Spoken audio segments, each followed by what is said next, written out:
Welcome to Questions Just Asked, where we answer your questions.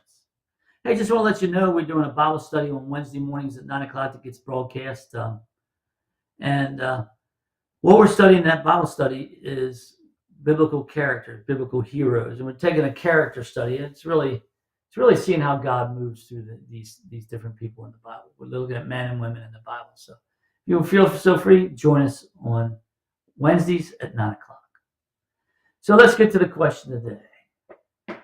Does the Bible call for sexual purity? If so, what qualifies as pure and impure?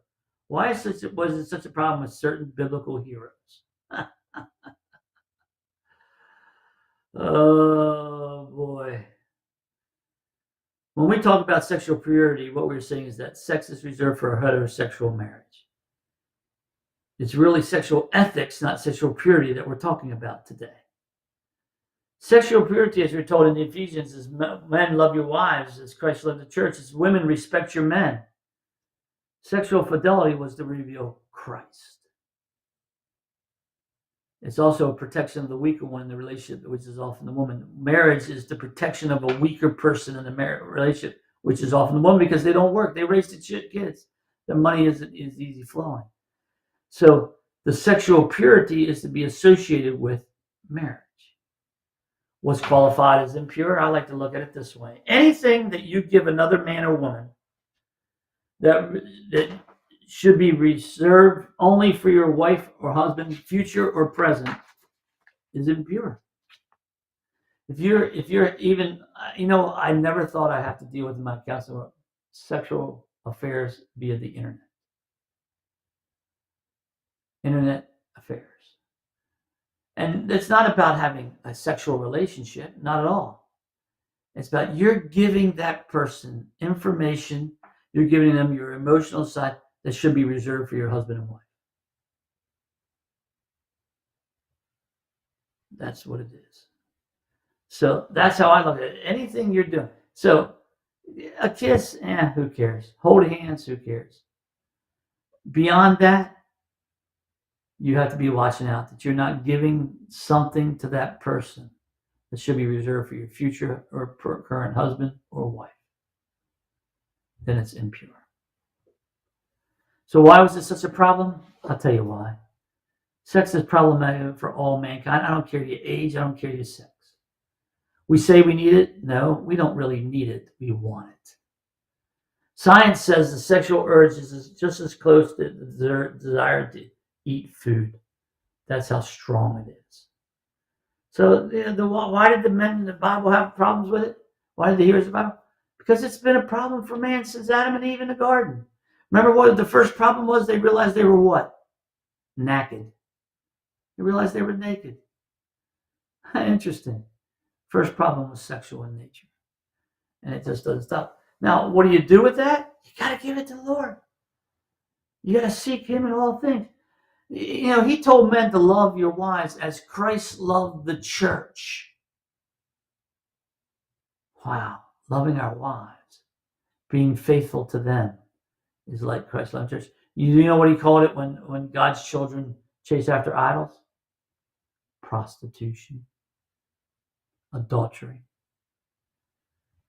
So our marriage, our single spouse relationship was to resemble Christ in the church. So that when somebody says, why have you remained faithful all these years? He said, because that's what Christ did and wants me to do. One last thought. We think that this life is the central item of our lives. Not so. It's the life in and with Christ that is centrifugal to the believer. Are we giving ourselves to idols? No. Just like we're not be giving our bodies to others that are not our spouse. It really is about the glory of God. This whole sexual fidelity thing is about the glory to God. It's not about, hey, do you have children by other women? It's not about, hey, how many sexual relationships have I had? and I don't have a sexually transmitted disease. It's not what it's about. It's not about, oh, I love my wife even though I've had 3 other partners. It's not about that. It's about picturing what it is to love another person as Christ loved the church. It's to be a picture that so that we can proclaim the good news of Jesus without fear and trepidation through our lives. And mainly, who is that message to? Our children. How's the best way to keep your children from having premarital sex? And stay faithful to your wife and husband. Have a great relationship with them. That's the best way you can do it. These are my thoughts on it. It's a tough issue. I don't want to be here all day belaboring the point. So is there purity and impurity in the Bible? Yeah, there is. Impure is anything you give somebody else that should be reserved for your husband or wife, past, future, or present. Why was it such a problem? Because sexual problems have existed since day one. We think we need it, when all it is we really want it. So if you can remember to keep your sexual life pure as Christ is to the church, you'll have a much greater success rate at staying away from the impurities of rampant sex. And man, our culture is a picture of sex going nuts, isn't it? Sex going wild. It's just crazy, the things we hear and see. And not only that, but marriage was reserved to resemble Christ's church, but it was also there to protect the weaker of the two parties, which is usually the woman who stays at home and takes care of the kids. It doesn't make as much money.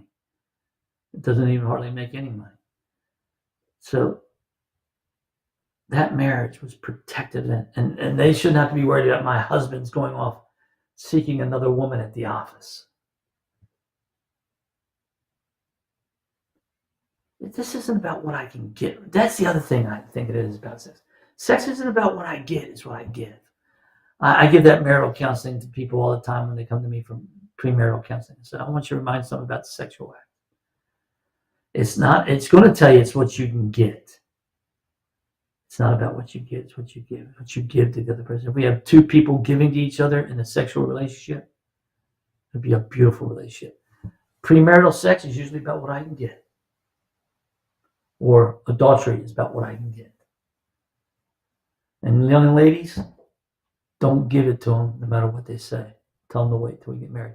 My father once told me that real love begins when sex ends. I want to say real love begins when there is no sex. You get it? I hope so. Hey, that's it. I don't have a question for next week yet. I just haven't picked one out. So you'll have to wait till next week to get the question, as we're going to go into March next week. It's hard to believe we're going to be into March next week. Where is time going? Flying. Fly. So anyways, thanks for joining me this week. See you next week.